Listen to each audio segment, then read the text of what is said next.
प्रयागराज महाकुंभ में भगदड़ से हुई मौतों को लेकर कथावाचक धीरेन्द्र शास्त्री द्वारा दिए गए बयान पर कोहराम मचा हुआ है। हमारे साथ इस वक्त परमहंस पीठाधीश्वर शिव योगी मौनी जी महाराज हैं, जिन्होंने भगदड़ में हुई मौतों के बाद कुछ घंटों के लिए समाधि ले ली थी। उन्हें खास अंदाज में नमन किया था, श्रद्धांजलि अपनी तरफ से दी थी। महाराज जी, धीरेन्द्र शास्त्री ने जो बयान दिया है, क्या कहना है उस पर?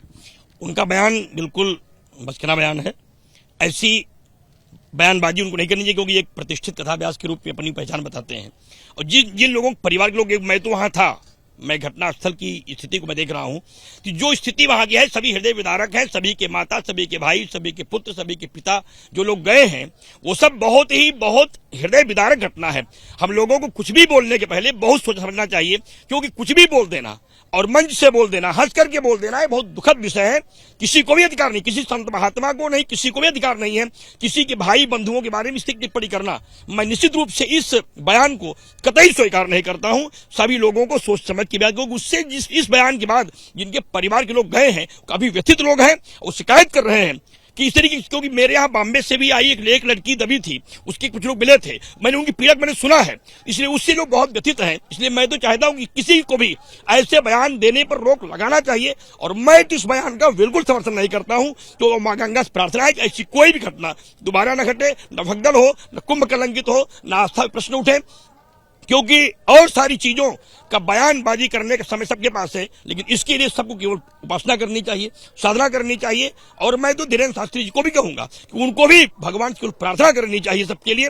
इस तरह की बयानबाजी से बचना चाहिए, क्योंकि किसी भी सम्मानित संत महात्मा कथाव्यास को ऐसी भाषा बोल करके उनकी जिनके माता पिता भाई बंधु गए हैं, उनकी पीड़ाओं को बढ़ाना नहीं चाहिए। क्या इस तरीके की बयानबाजी करके वो मामले को कमजोर करने और व्यवस्थाओं पर मुहर लगाने की कोशिश? देखिए, ये निश्चित रूप से ये बयानबाजी किसी भी स्थिति में संत समाज द्वारा स्वीकारकृत नहीं है। ये उनकी व्यक्तिगत बयानबाजी है, हम लोग इसका समर्थन नहीं करते। और ये सरकार को भी ऐसी बयानबाजियों को कतई संज्ञान नहीं लेना चाहिए और जो पीड़ित है उनकी सहायता करनी चाहिए। मतलब जो संत महात्मा हैं वो इस बयान से दुखी हैं, व्यथित हैं और कहते हैं कि इस तरीके की बयानबाजी कतई नहीं। हम सब यहाँ हैं इसलिए दुखी हैं। मैं यहाँ 3 महीने रहता हूँ, हमारे साथ श्रद्धालुओं के संबंध है, लाखों लोग हमसे रोज मिलने के लिए आ रहे हैं, मैं उनकी पीड़ा सुन रहा हूँ। भगदड़ के दिन मेरी परिक्रमा थी, हम परिक्रमा नहीं किए हैं, हमने उपवास किया है, मैंने समाधि ली है। मैं उनकी पीड़ा से जुड़ा हूँ, इसलिए मैं जानता हूँ कि सच्चाई क्या है। मंच से बोलना, घर से बोलना, व्यासमंच से बोलना अलग विषय है, प्रयाग में रह के लोगों की स्थिति को आंख से देख के बोलना अलग विषय है। इसलिए निश्चित रूप से ऐसी किसी बयानबाजी से कोई मतलब नहीं है, कोई संबंध नहीं है और किसी को भी ऐसी बयानबाजी नहीं देनी चाहिए। इससे क्या लगता है कि जो संत समाज की एक गरिमा है समाज में, थोड़ी धूमिल होती है? नहीं, बिल्कुल होगी, क्योंकि जिनके माता पिता गए हैं वो तो फिर यही मानेंगे कि संत समाज हम लोगों के माता पिता जाने के बाद शोभ नहीं व्यक्त कर रहे हैं, वो उनकी मोक्ष की कामना कर रहे हैं। अरे मोक्ष की कामना कर रहे हैं, हम उनको उसको अलग तरीके से कह सकते हैं कि ईश्वर उनको आत्म शांति दे, ये मुझे कहना चाहिए। हम उनको यहाँ बुला करके मोक्ष दिलाने के नहीं बुलाया है। प्रयागराज सरकार ने मोक्ष देने के लोगों को नहीं बुलाया कि आप आइए मोक्ष आपको हो जाएगा। सरकार ने कहा सुरक्षित आइए, कुंभ भव्य बनाइए, दिव्य बनाइए, सुंदर बनाइए। ये बात प्रधानमंत्री ने कहा है, मुख्यमंत्री ने कहा है, तो हम कैसे मोक्ष की बात कह सकते हैं? मोक्ष की बात करना निश्चित रूप से ये हमारी आदत है, इसे बिल्कुल नहीं कहना चाहिए।